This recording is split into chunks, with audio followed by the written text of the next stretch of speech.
Hello, welcome to Jason the Old Millennial. My name is Jason, speaking to you here in my basement in the great state of Kansas. And today's video, I'm showcasing some physical media that I picked up, some vinyl and CDs and some Blu-rays as well. And yeah, just talk about what I bought and recommending them to anybody else. And yeah, so I'm gonna start off with I got two Blu-rays, one Steelbook, in fact, that I bought recently off of Amazon. First Blu-ray is Violent Night. I picked up on Amazon recently. This just came out this last year. It was in my top 10 favorite movies of the year, in fact. Kind of surprisingly, I wasn't expecting much out of this movie. But man, one of those movies I just had so much fun with. It's a really kind of cheesy kind of movie in the sense. It's over the top kind of action combined with some comedy. If you know Violent Night, as you can see in the picture, that's supposed to be Santa Claus, played by David Harbour. Harbour is so great. I'm becoming a really big fan of Harbour, of course, because of Stranger Things. He's my favorite character off of there. And so now he's getting more into movies. I see him more often. And he's been pretty hit and miss, I think, with movies. But I really enjoyed this. And I believe I even heard them say they were going to make a sequel to it, which I was really happy because this is one of those movies that I think could use a sequel because it's so much fun. And I can see putting Santa Claus in a different situation and still having a lot of fun and maybe even do some more backstory behind him. But yeah, David Harbour as Santa Claus, who's not really holly jolly Santa Claus. He's a little more bitter and more grumpy, and he kind of wants to quit being Santa Claus because it's no fun. He's he's delivering presents on Christmas Eve, whatever, and he's at a really rich person's house. And as he's there delivering presents, actually he gets into one of the recliners and like falls asleep and then wakes up, and then he finds out that the family is being held hostage by kind of a terrorist people, I guess. I don't know, wanting to get into their vault in the basement, which is supposed to have a lot of money or something in it. Anyway, so he doesn't really want to be involved, but there's a little girl that's part of the hostages, and she believes in Santa, so he gets motivated to try to help this family out and get him out of this hostage situations. So he ends up, all these goons, are after him, and he ends up killing a lot of them in pretty violent ways. Though it's really violent, it's so over the top, it's actually really fun. And there were some pretty interesting kills in here, I thought. And overall, yeah, just a really fun action comedy, which is a genre I really enjoy. Anyway, so I just got the Blu-ray. I haven't looked at the special features yet on it, but I'm excited to rewatch this one. I had a lot of fun again with it. Next, I got a Steelbook. I've said this before, I absolutely love Steelbooks. That's my new big thing now. Is like I'm constantly looking for new Steelbooks. So probably every time I'm doing one of these, I'm gonna have a Steelbook. This time I got Chicago, the musical, on Steelbook, which is really cool. I really like the Steelbook that's red here.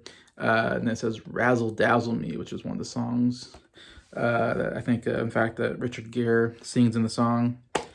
Look on the inside, you got the two female stars, Catherine Zeta-Jones and Renee Zellweger. And they're so really cool there overall. But yeah, that's the disc there anyways. But yeah, I just love the look of this, of course. And yeah, I really actually quite enjoy Chicago. Of course, I bought it here. I didn't see it in theater. I think I saw it later. I rented it. It won Best Picture. I believe this was 2002.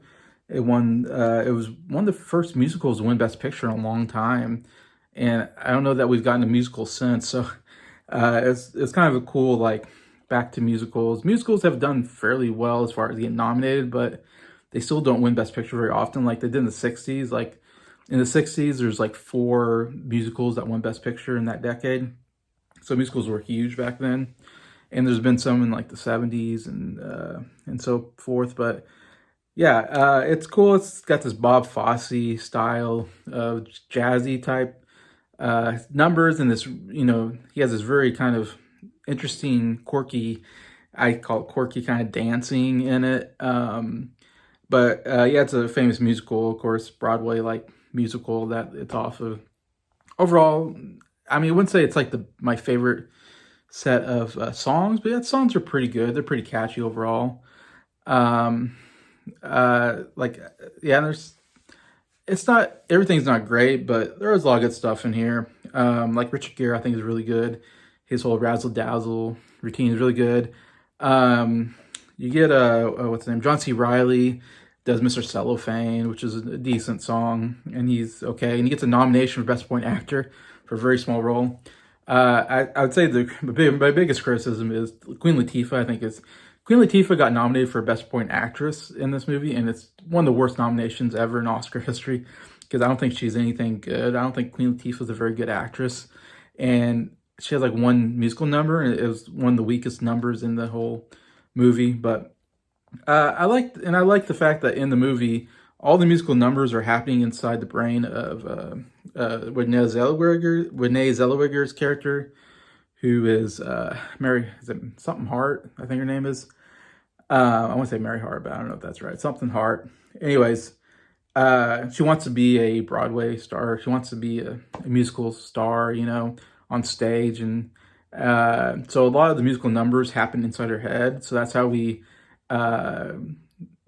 not really happening in real life. The musical numbers aren't happening in reality, but in the fantasy of her brain, she's imagining these musical numbers.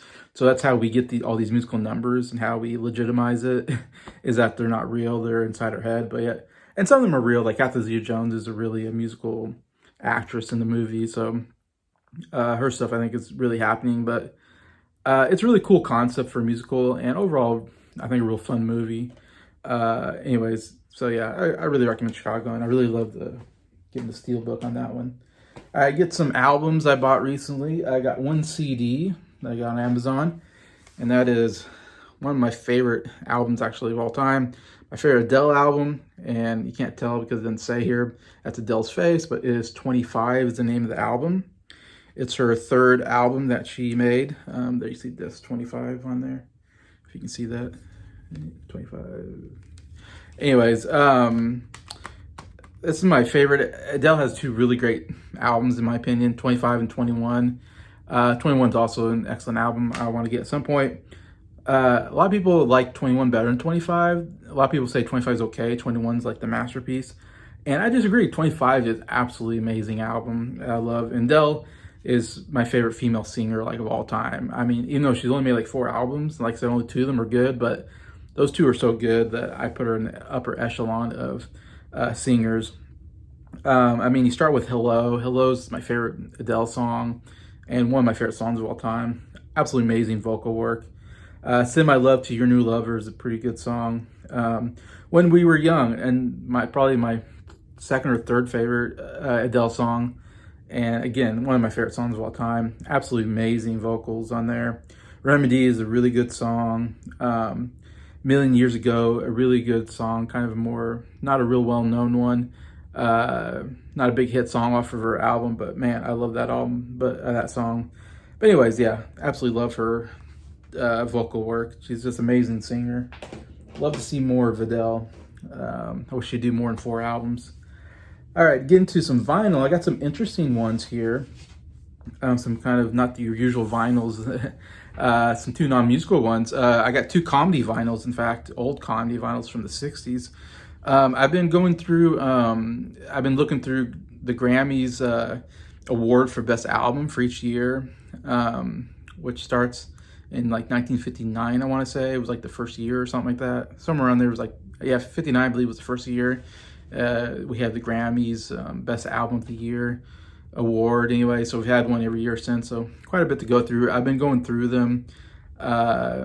Anyways, it's been interesting kind of discovering new music that way, and of course a lot of favorites. But I came across 2 comedy albums that won. If you didn't know, there's 2, which I didn't know until I was going through them. There are 2 comedy albums that have won Grammy Album of the Year. Not comedy album of the year, like it beat all the other musical albums. Back then, I mean, I guess comedy albums were able to compete with them. Of course, nowadays, we don't even consider comedy albums as an album of the year. They got their own category. But I was very fascinated when I was like, wow, a comedy album won album of the year. That just blew my mind away. And they both came in the early 60s. First one that won album of the year, like I said, I want to say like 61 or something, 60 or 61, and that is The Button Down Mind of Bob Newhart. See, a very young Bob Newhart. I've never seen him so young before. He's always been kind of old. Bob Newhart is still alive. He's like 95 years old, I want to say, or he's way up there in the 90s, still alive today. Anyways, but he was a huge stand-up comedian back in the 60s, but I mostly knew him through his TV shows. I used to watch the Bob Newhart show. I think it was called something like that, where he was him and his wife owned like a bed and breakfast, and it kind of followed them in all the different characters that came through the bed and breakfast. And there was like famously this the maintenance guys, I think I want to say, was there was three brothers, and one brother talked, the other two brothers never talked. And the brother that talked would say something like, my name is something, and this is my brother Daryl, and this is my other brother Daryl. And it was always absolutely hilarious, you know, because like he had two brothers named Daryl. Like, how is that possible? Always loved that. Anyways, that's why I knew Bob Newhart. And then as he's gotten older, of course, he's an elf. Maybe most know him as Papa Elf or whatever. Buddy Elf's adopted father in that movie. But he's been in a lot of stuff like The Big Bang Theory and all over the place. And he's a very quiet comedian, I would say. He's not a very outgoing, like out there type comedian. His comedy is more vocal. It's not physical at all. Anyways, and so I haven't really listened to a lot of his stand-up material because you don't really talk about a lot of his stuff today. He's mostly known for his TV shows, and he's very popular. But anyway, but man, he was good enough that he won Album of the Year with this. I don't know how many he made of these comedy albums. I don't know if this is his first one. I didn't look that up. I have to do more research. But anyways, I heard it, and I think it's actually a very funny album. And he has a very funny sense of his stand-up comedy is very unique. I've never seen anybody do it like him. All the stand-up is he paints a scene, and then he acts out one part of the scene. Like for instance, like I'll go like maybe it was one of his most famous stand-up routines is the driving instructor, which is on here. And he plays the driving instructor, and he's in the whole scene. He's doing this whole bit where he's talking to the person that's training to be a driver, the driver's ed student, and he's only and you hear the conversation, but only from his point of view. So you never hear the other side of the conversation, but you can tell what they're saying by how he's reacting and his questions that he asks. And it's very interesting. It's hard to explain, but that's kind of the way all the bits are that way. And I don't know, something very funny about the idea of like not knowing what the other side of the conversation is, but just hearing Bob Newhart react to the other side of the conversation. That's very funny because you get exactly what was going on, you know. Like, you know, say, whoa, that was a really good turn. I mean, normally I wouldn't have you go down a one-way street the wrong way, you know. He'll say that, so then you get the picture, oh, she turned down a wrong street. Anyways, a lot of stuff like that. I find it really funny. It still works for me. There's some, like I said, and what's crazy, it's only about 30 minutes long. The whole vinyl is only 30 minutes. So my only criticism is I wish it was like, I wish they can add another 30 minutes because I could take another 30 minutes of this comedy. I wish it was like an hour special kind of thing. But we get Abe Lincoln versus Madison Avenue, where Abe Lincoln's like PR guy. Very funny. My favorite is probably the cruise of the USS Codfish, where he plays the captain of the submarine talking to his crew. Really, really funny. Also, the Khrushchev landing rehearsal. This is Eisenhower meeting with Khrushchev, the Russian president, whatever. That's actually very funny as well. But yeah, a lot of good stuff. And I was really, after I heard the album and I wanted to get it on vinyl, I was excited to see that I found it. Of course, you tell it's pretty beat up because obviously they don't remake this. This is an album they've never, you know, they keep remaking. It's such a somewhat obscure album in a sense. So I knew when I got it, it was going to be an old album. So that's why it's all beat up. Still works. I played it. The record itself is not looking the best. It's I need to clean it up, and it didn't come with a sleeve, so I need to get a sleeve for it. Yeah, but still, I'm like really excited because I got a piece of history here. I got a comedy album from one of the greats that won comedy album of the or one album of the year at the Grammys. So I don't know. I'm kind of somewhat excited, even though it's not very long. The other comedy album I got, I never heard of, that won album of the year in 1962, is called The First Family, featuring Von Meter. This is very interesting. Of course, John F. Kennedy was the president in 1962, and so he came up with this idea that this is a comedy album, but it's basically a bunch of skits put together that all deal with the Kennedy family, mainly John F. Kennedy and his wife Jackie, mostly. And that's Von Meter there. Von Meter, he was a stand-up comedian at the time, and he did a really good impression of John F. Kennedy, of course, which was really popular at the time because John F. Kennedy was president. So there's a lot of John F. Kennedy impersonators. But yeah, they wanted to do this. The producers or whatever, the writers of this album wanted to. They looked out for a comedian who can do a John F. Kennedy impression, and they saw him, and they hired him for this album. Anyways, but yeah, I never heard of it, so I was like fascinated that this one album of the year, and it's really funny. Again, I listened to it. And it's a bunch of skits. It's because there's a bunch of different characters in each skit, and so it's almost like a Saturday Night Live skit, but it all deals with the Kennedy family, and very funny ideas in here, and it really works. And what's crazy, I'd be interested if anybody out there was around during the 60s, if they remember this album, because I didn't realize it was so popular. I mean, it sold a lot of records. Like, it was very popular at the time. A lot of families bought this album and would listen to it. You know, they would sit around the record player and listen to these comedy albums and laugh their heads off, which I find kind of fascinating. I don't think my parents, I never heard them talk about doing that myself, but I'd be interested if anybody out there remembers this as a kid or something, listening to this album, because I can only imagine. But and here they show kind of the different characters. They're in front of a microphone doing these skits, and they have an audience because there's laughter in there. So they're ever doing this live in front of an audience. But of course, we're only hearing the audio part of it. Anyways, but yeah, it's I know I recommend it. I think it's actually really quite good. Trying to think. There's so many different kind of. I can't get into all of them, but the best one is The Tour, which is a play off of Jackie Kennedy famously did like a tour on TV of the White House. It's one of the famous things that she did, where she went around and showed the press or the different rooms and stuff in the White House and all this. And so they do one on here, The Tour, with mostly Jackie Kennedy, but it kind of plays off Jackie Kennedy being maybe a little dumb or something. But it's very funny how she goes through the White House and she names all this stuff that's not true, but every room has a name, and it's pretty funny. I can't get into too much detail. I don't have time, but just tell you that it's very funny how she goes through the house and all this. And then John F. Kennedy kind of shows up and he's lost, in the skit. He's like, where is can't find the bedroom, and I don't know. And the way he does it's pretty funny. Anyway, but there's a lot of different skits like that. And yeah, I really kind of recommend it. Again, I was so happy I found this on Amazon. I mean, obviously, again, not as badly beat up as the last one, but still a pretty beat up album. But I listened to it. The record still works. So it's cool. It's something I kind of find kind of cool. I don't know how many people have that in their collection. I've never seen anybody really talk about those before, but yeah, so I got those.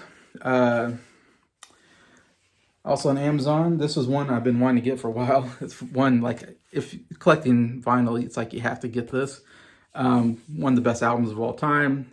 The Beach Boys' Pet Sounds. It's been number 2 on Rolling Stone's 500 albums list for like the last 20 years at least.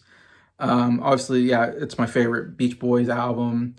Such an interesting one where it's mostly Wilson, really him and another writer co-wrote all the songs, and he did so much, of course, behind the scenes work with the way they in the studio, different instruments that he brought in, and put into the song, something different that the Beach Boys hadn't done before, but it still has the great Beach Boys sound. So it still sounds great, of course, because of the great harmonies that are in there. But yeah, like the back here, it shows them on a Japanese tour because they're all wearing Japanese outfits. So I don't know why in the back they decided to use pictures on like a Japanese tour in Tokyo. But yeah, what can you say? It's one of the great albums of all time. It has my favorite song on it, God Only Knows. Absolutely amazing song. Then Wouldn't It Be Nice, Sloop John B, the other two pretty big hits on here. Caroline No, I think, is a really excellent song as well. And it's got a lot of other songs that aren't really well known, but all got some good sound to it. But yeah, really happy to get this added to my collection. Definitely must have. And then today, actually, I just got this album. I went to Walmart and I looked in the vinyl section to see if there's anything. And I was happy when I saw this. I got it immediately because this is one I've been wanting to get, and that is Led Zeppelin 2, their second album. I got Led Zeppelin 4 up there. Led Zeppelin 4 was the first first vinyl album I bought. And that's my favorite. Led Zeppelin 4 is my favorite Led Zeppelin album. Led Zeppelin 2 is my second favorite. I mean, absolutely amazing album, rock album. I just listened today. Still sounds great. I like you got a little bit of gatefold here. You get all the name of the songs here. And this has got so many great hits on it, just like the fourth one. Whole Lot of Love, like one of the greatest rock songs of all time, and one of the best openers I've ever heard in a song. I mean, I always say, like, man, one of the best things is starting up this album and hearing that that guitar riff hit you. One of the greatest rock riffs of all time. It really starts the album great. But you got What Is and What Should Never Be is great. Lemon Song, great. Heartbreaker. Living, Loving, Made, She's Just a Woman, and Ramble On. I mean, all big hits in the Led Zeppelin discography or their songs. And yeah, absolutely love this album. Nothing on the back there, but yeah, Led Zeppelin 2. So that's what I got recently on my physical media. Feel free to comment, tell me what you think. What do you think about these albums or these movies that I've shown? Do you have them yourselves? What else would you recommend? Love to read any comments and appreciate them. And just thank you to everybody that's watched this video. Thank you for liking it. And thank you to all the subscribers for supporting the channel. I appreciate you all and hope you have a good day.